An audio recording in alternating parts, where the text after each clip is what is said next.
It's now early September, and we're heading to Hiroshima for the first time on our 4th trip to Japan. It's easy to forget how fun riding the Shinkansen is, in the face of hauling your bags around and mapping a route to the accommodation. You just sit back with your possibly tasty eki bento and feel the embanked turns as the farms whip by. Before we knew it, we were there, navigating the route to our Airbnb. As someone with a history degree, I had to go to the Hiroshima Peace Memorial Museum. It's a very emotional place to visit, and you don't film inside. I don't know who would want to. Already full of pathos, our next fill was in Okonomiyaki village. Bring cash, leave carved up. Another great carb location was the home of the Hiroshima Carp, the comically named Mazda Zoom Zoom Stadium. We got shaded seats as the temperature was about 35 degrees Celsius. This was clearly the best time to buy and wear a brand new baseball jersey. They handed out free bags of ice to help people avoid heat stroke. Have we mentioned Japan is hot in the summer?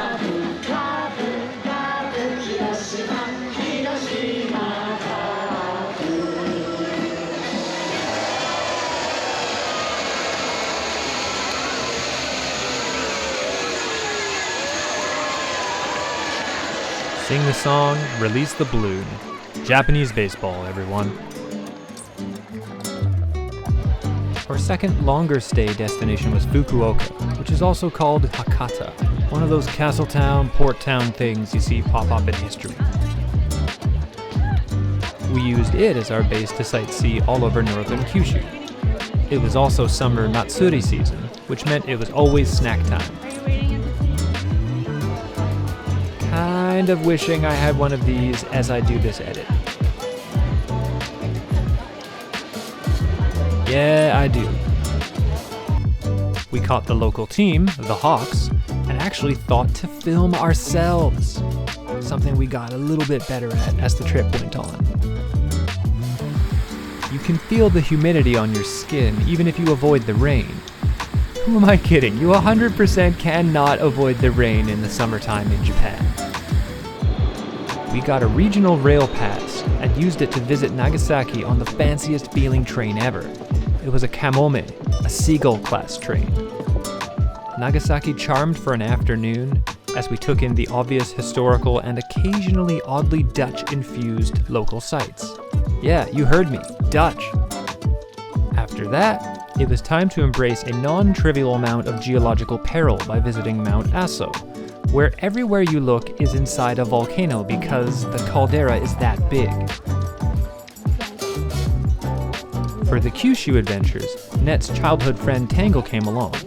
She's an entertainer and something of an amateur volcanologist. She had the following assessment of the situation. It's a volcano. Turns out, she was right! I enjoyed the posted warning signs, the places we were supposed to hide if it really erupted. I imagine it's more just to make finding remains easier, but maybe the concrete blocks could stop the Earth itself. Again, it's all a volcano. The crater is about 350 square kilometers in total. Note the lack of impressive vegetation, then guess why. On our way back that day, we stumbled upon a station-adjacent sake festival in Kumamoto. That's a big yes. We went up to the stall to get. We went up to the stall. And what happened? As he was pouring the one for Tango, I said it's the best, and he was like, pour them another. So, Reza? Kanpai! What a bunch of lads. Our last day trip was to the onsen town of Beppu, home to various Jigoku, literally hells, where you can see different colored waters and bubbling mud pods, all hot enough to kill you if you fall in.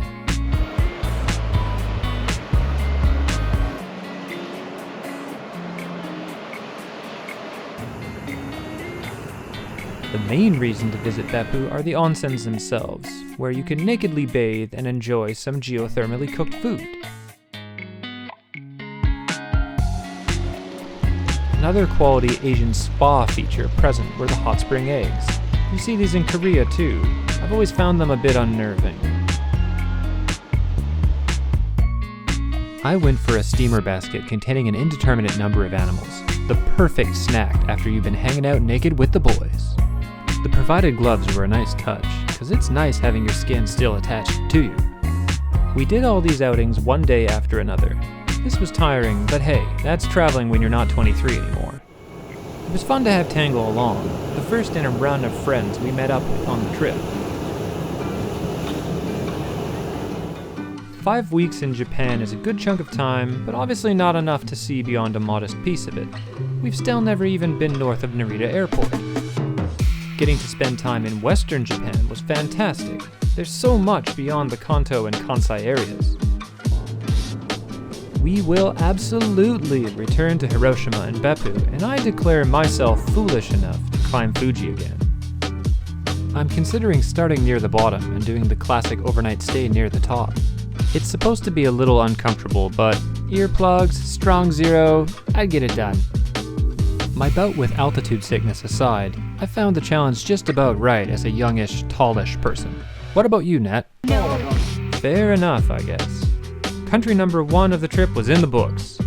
After over 3 years of planning, we were 1/4 of the way through the trip by time. Next stop, our previous home of South Korea, starting with a sojourn in the eminently volcanic Jeju Island. Will there be tea? Will there be Korean barbecue? Kimchi?